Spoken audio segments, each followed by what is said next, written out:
starts now. Hi there, this is Billy Earl, and this is Eastern Shore Politics. I have as a guest today a gentleman running here in WICOMICO County for the County Council in an at-large seat. This is Mr. Bill McCAIN. Bill, thank you so much for coming today. I know with your busy schedule, you operate a business, you've got a family, you're running for office. Thank you for taking the time to come all over. No, thanks for having me today. I look forward to it. It is my pleasure. Prettle told me he would never speak to me again if I didn't, and I can't do that. This is a very interesting season for politics. People are more divided than ever.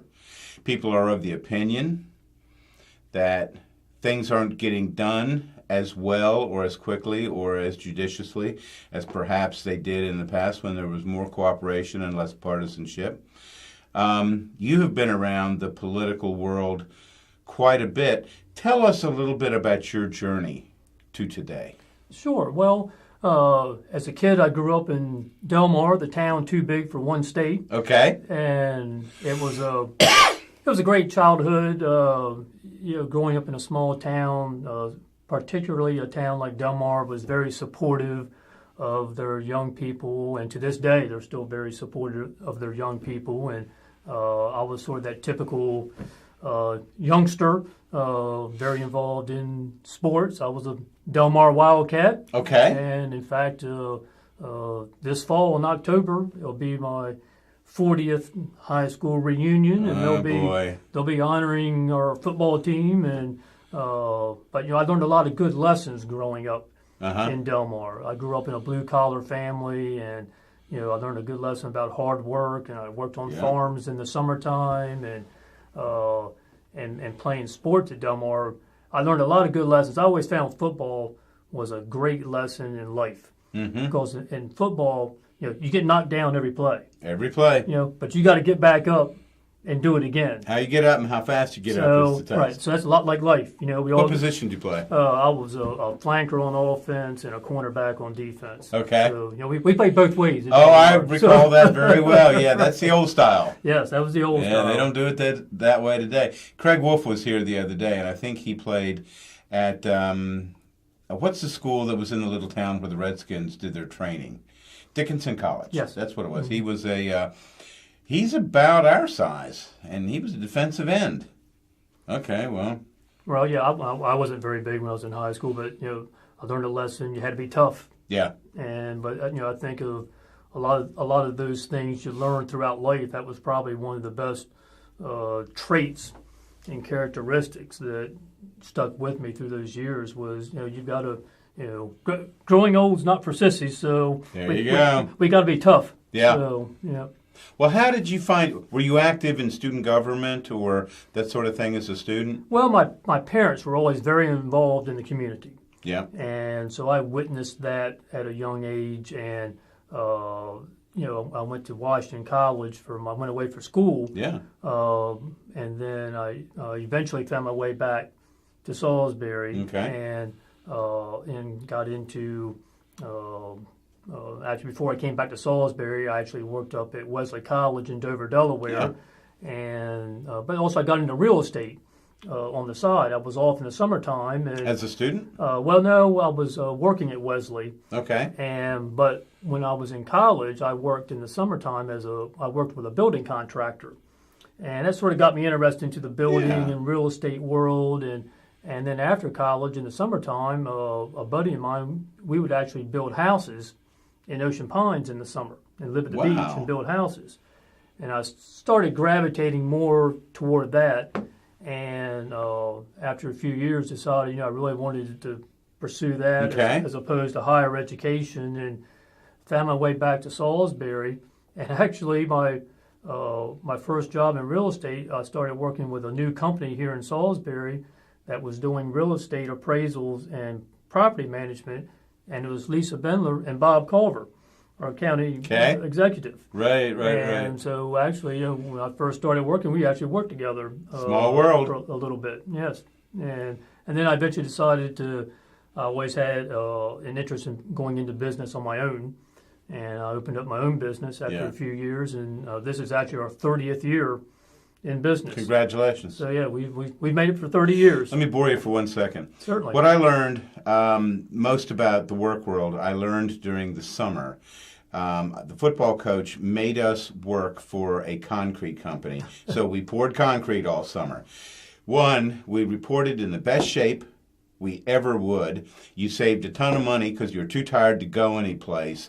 And you learned a lot about what you didn't really want to do for the remainder of life. Right. And hauling concrete in not a barrel, what do you call it? Wheelbarrow. Wheelbarrow.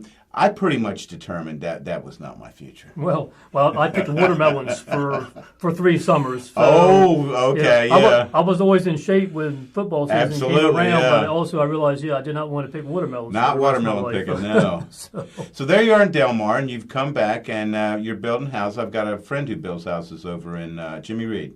He is now the head of Clark Construction. Mr. Clark died, and so Jimmy was his number 2. He had his parents had that concrete company. So Jimmy and I have been friends forever and a day since Jesus was corporal. So here you are. You're now learning about the work world. What did you think of politics back that far?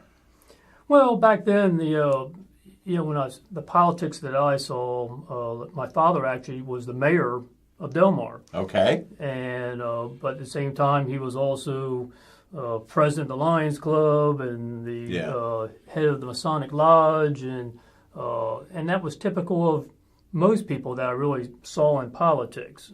People that would be on your city council or your county government also tended to be the head of the Chamber of Commerce or head of the Rotary Club, and so they were leaders in your community. Yeah. And they would typically gravitate into politics as well. And so I guess a little bit, I'm a little bit of that mold because I've been very involved in the community throughout my whole life. I've lived here, pretty much my whole life, except for when I was away to school. And but I always felt that was almost expected of all of us, to be involved in our communities. Well, it would be nice if more people were more involved in communities as opposed to what appears to be somebody else will do it. Right. Somebody else will take care of this. That's not really a very good plan. No, well, many hands make for light work. Yeah. So the more people you have involved, certainly the more you can get done. And, I think it helps people to take ownership of their community as well. And so, I encourage people to get involved. There's lots of avenues they can get involved in their communities Right. through civic clubs and volunteer organizations. Oh, there's something for everybody. Right. There's plenty of opportunity, and our area is great for that. WICOMICO County is a great place. If you want to get involved, there is just a myriad of avenues for you to get involved in your community. And by the way, just a very short commercial here. For those of you that watch the other show, Del Marvelous Music, they don't have enough people who have volunteered yet for the National Folk Festival. So call Carolyn O'Hare and call Dan O'Hare and get over there and make sure that you put in your 2 cents to help this be a success. This is a big deal, people. This is a big, major musical event, and it'll change forever the topography musically of Wicomico County and Salisbury. Just a little commercial. So here we are back, and now you've sat on a lot of boards, and You've been involved in many ways in our community, and we are grateful for you doing that. And now you're going to get into this race, and I'd say from everything I hear, you're looking real good in this thing. Well, I appreciate that, but at the same time, it's not my nature to be overconfident. Oh no, you run scared. We need to. We're doing everything we need to be doing. We're out there engaging people. I want to hear from the people. Yeah. I've done this before. This isn't my first rodeo. My first rodeo. Well, it's not my first foray. I was on the county council in 2006 through 2010. I had my own self-imposed term limit. When I was running back then, I said I was going to do it for 1 term. Yeah. My children were teenagers then, and I had my business, and my wife and I we were very busy. I mean, she's involved in the community as much as I am, and so we had a lot going on. But I said I'm going to do it. I'm going to do my 1 term, and I did that. But now I find myself a decade later, and we're still dealing with a lot of the same issues, and I've decided to get back into it again, to try to move us forward, try to move this needle forward. And so, I'm looking forward to it. But I want to hear from the people, so I enjoy getting out there and hearing what's concerning them and what they want our community to look like. Let's make sure everybody knows how they can get in touch with you. Phone numbers, your website, if you have one, your Facebook page. Let's put all that data out there. Yeah, certainly. Yeah, they can go. We have a website. They can go on our website. It's www.McCAIN for WICOMICO County. And they can certainly call me anytime they want to call me. My cell phone number is 410-726-1122. Okay, good. If you have something to say, go ahead and say it. You got the number now. Okay, so we're getting close. It's only a matter now of months until the election. What do you think? People, based on what you've already talked to them about, what do you think is foremost on their minds about this county and our way of life? Well, I don't think there's any question. I don't care what setting I'm in, what forum I'm at, what venue I'm speaking at. First question I get every time is about education. Okay. And I tell people, like, I come from the real estate world, and I always tell people I'm in the real estate valuation business. And the three most important things to value, if I ask you that question, you might know the answer to that. Location, location, location. Got it. It's location, location, location. Well, I tell people the three most important things in terms of our county being a successful county is education, education, education.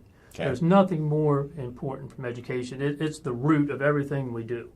And I don't care where I go, that is the number one question I get. And it's certainly an area that I feel we can do better in. My wife's a teacher. She's been a teacher for 33 years. In fact, she's a former Teacher of the Year in WICOMICO County. And she loves teaching. I have a daughter who's in education as well. So education's always been important to me, and education was important in my life. I mean, I've seen the rewards of good education, and so. But as a county, we can do so much better. I mean, currently, in terms of our education funding, we are ranked 23 out of 24 counties is what we contribute as a county. And we can do better than that. That's not impressive, yeah. Well, it's not. And some people say, well, we're kind of ranked in the middle of the pack when you add in the state money and the federal money. And we are. We're like 13th or 14th in total spending, but 71% of that comes from the state of Maryland. Only 21% of our public school budget in WICOMICO County comes from WICOMICO County, and we can do better than that. Like I say, that and we're also the only county in the state of Maryland that actually we put in as a county less dollars now than we did a decade ago, and we're the only county that's negative. Every single county in the state. That doesn't make any sense at all. Well, see, we actually cut the budget 10 years ago, when the economy went bad, we actually cut the school budget, and and we've consistently done maintenance of effort ever since. But we're actually, a lot of people will refer to, I mean, a couple of times we've exceeded it, and a lot of people will refer to us as a maintenance of effort county. Actually, we're not. We're actually a sub-maintenance of effort county because we actually cut the budget almost a decade ago when the recession hit, and we've never made that up since then. We've just been chipping away at it by doing maintenance of effort most years. So, we don't even spend now what we did a decade ago. So, like I said, once again, we can do better. It's a matter of priorities. It's where where your priorities are. I had no idea that was the reality of our spending patterns. Yes. That's not a good news. Where would you start? Well, I think our superintendent has a strategic plan.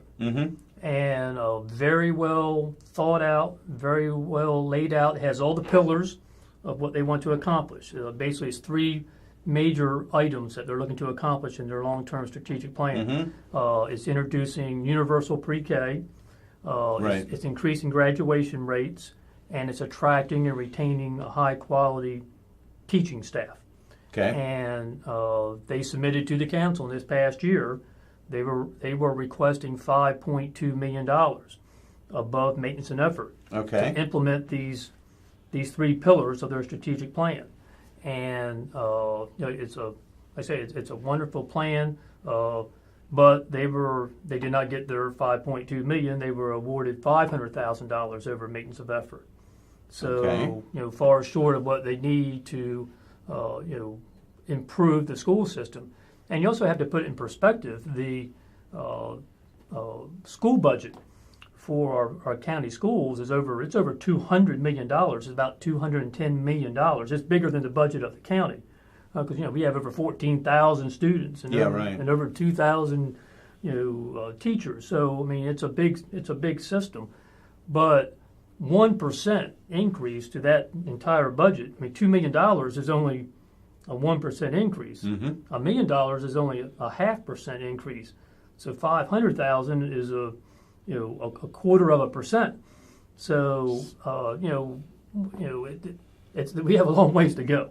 But really, but in reality, what they're requesting is not that big of an increase. Right.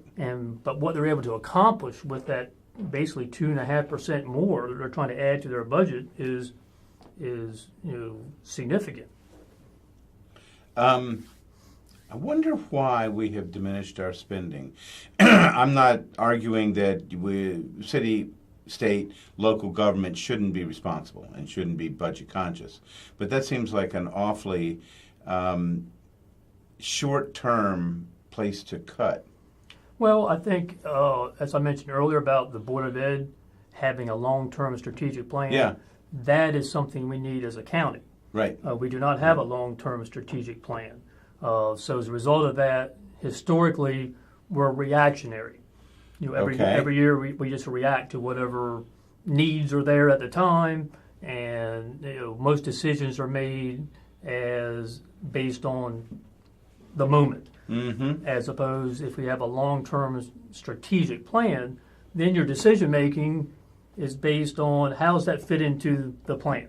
How does that fit into your goals that are part of that plan? Right. And so that's a pretty basic concept that. That is a pretty basic concept. As a council person, would be one of the first things that I would be working on to see us develop and implement a long-term strategic plan, so that we're working for tomorrow, not living for today. Right. How familiar are you with the folk festival that's coming to Salisbury? Oh, pretty familiar. I mean, I've been very involved in terms of the greater. I'm a member of the Greater Salisbury Committee, and we're playing an active role in that. Our Rotary Club. I'm a member of the WICOMICO County Rotary Club. Which one of the 3 groups are you? I'm the lunchtime crowd. Oh, okay. Thank you very much for the money that you gave to U.S. Kennels. Oh, well, you're certainly welcome. Those are friends of mine, and my wife and I help them out every chance we get. They're fine people, and they're doing something really important. My boy went to Iraq 4 times with the Marine Corps and came back with PTSD, and so he's fighting through it. Well, thank him for his service. Thank you. That's very kind of you. So here we are getting ready for the dog days, the last 10, I guess, dog days of August, and then things will kind of heat up. What sort of things are you looking for from volunteers and supporters and those sorts of people to help you in your campaign? Well, we encourage people to, number one, we want you to vote in November, but that's right, vote. Right, but that's important. And if you're willing to help, we have signs. We still have a campaign. We're still having to buy literature and so forth to try. In fact, I have a palm card here that we take with us wherever we go, and we'll be doing mailers and so forth. So they can go into our website and they can certainly help us with their time, with their finances, or any way they like to help us in the campaign. We're willing to have as many people help us as they can. Gotcha. That means that meet and greets at your house. Definitely means a sign in your yard, and do what you can, because the council could use some forward thinkers. It could use some people who have governmental experience, and are used to working in collaboration with other people. All of these are important things in governance. We tend to pay all of our attention to the cycle, to the horse race. And that's not really the job. Right. I always tell people it's not that complicated. Yeah. We all need to work together. We all should have the same goal. In fact, my motto in this campaign is let's make WICOMICO a better place to live, work, and play. Okay. And we're very unique from that respect. There's not many places in the country that you can live, and at the same time where you live, what you like to do as far as if you like going to the beach, if you like the outdoors, if you like the boat, if you want to go to the shorebirds game or the zoo, all the different recreational opportunities we have, it's all right in our backyard. Yeah. And you can live, work, and play right here. And and we can make that better. We have all the foundations to improve where we live, and let's do that. Let's work together and do that. I was having that very conversation with my grandchildren last weekend about how anything they wanted to do while they were there, they could, and it was all right here. Right here. Yeah. We're very fortunate to have that. Yeah, we are. If we can just get the rain and the thunderstorms to stop. Well, just wait a day. It'll change. That's what we say back in Texas. Just wait a day if you want different weather. This election that is coming up, I am certainly hoping that what happens, and not for any reason that is particular to this race, other than I think it is the obligation of a person living in a democracy to get off their butt and vote. Yes. And if that's all that they do, that's really not enough, but that would be a heck of a start. Yes. And we're living in a time when our rates of voting are alarmingly low. Mm-hmm. I don't understand that, and I don't understand why, when there's an off cycle like 2018, why we have so few people coming out. And what you hear is, well, I didn't want to go out. I just wasn't into it. I wasn't entertained by this. It's not an entertainment thing. This is not, a television. Well, sometimes it seems like that. Yeah, they should definitely exercise their right to vote, and also take the time to, educate yourself about the issues. Oh, yeah. Yeah, I mean, and a lot of people, they're concerned about whether it's, education or whether it's public sewer or whether it's recreational opportunities. A lot of people, they live here and they have concerns, and, take the time to talk to the candidates or we have lots of forums, particularly in September and October. There's going to be lots of things, lots of venues for a lot of stuff going on. Yeah, a lot of opportunities for people to attend functions that will have candidates there for the different offices. Attend those. You can learn a lot from those. Yeah, you can, and the learning cycle is not as difficult as many people think with political things. Generally, it comes down to good common sense and what I call a frugal pocketbook. Let's spend the money where we need it, and let's not spend the money where we don't need it. This cycle is going to be over November the 6th. I want to wish you well. Do me a favor and just mention one more time how people can contact you for meet and greets, for signs, and if you're living in a neighborhood, a fantastic way to get to know your neighbors is to get some of these little cards, learn what Bill is about, and go to your neighbors and say, look, if I can be helpful to you, if you can't get to the polls on election day, I'll give you a ride. I'll make sure that you're okay, especially with some of our older citizens. It's a great way to meet your neighbors on the best possible grounds, because we're all Americans and we are here to help each other. So do that with your neighbors if you can. Do me a favor, Bill, before we sign off. 1 minute of why Bill McCAIN. Sure. And I'll shut up. All right. Well, thank you very much. Well, I've had the opportunity to live and work in the county for my business for over 30 years. And one of the unique things about my business, being the real estate valuation business, is taking me to all of the corners of the county. And I've also had a nice opportunity to meet people all throughout WICOMICO County. I've been very involved in the community. I want to be able to bring those experiences and that leadership I want to be able to bring that to the county council and to help us move forward. And when it's all said and done, I want to see us make WICOMICO County a better place to live, work, and play.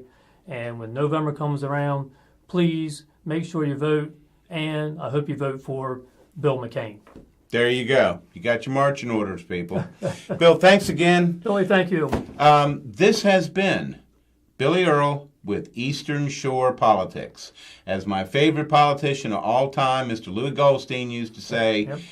God bless y'all real good. He's a Washington College alum. I didn't know that, Yes, but he is. perfect outro. The revolution starts now.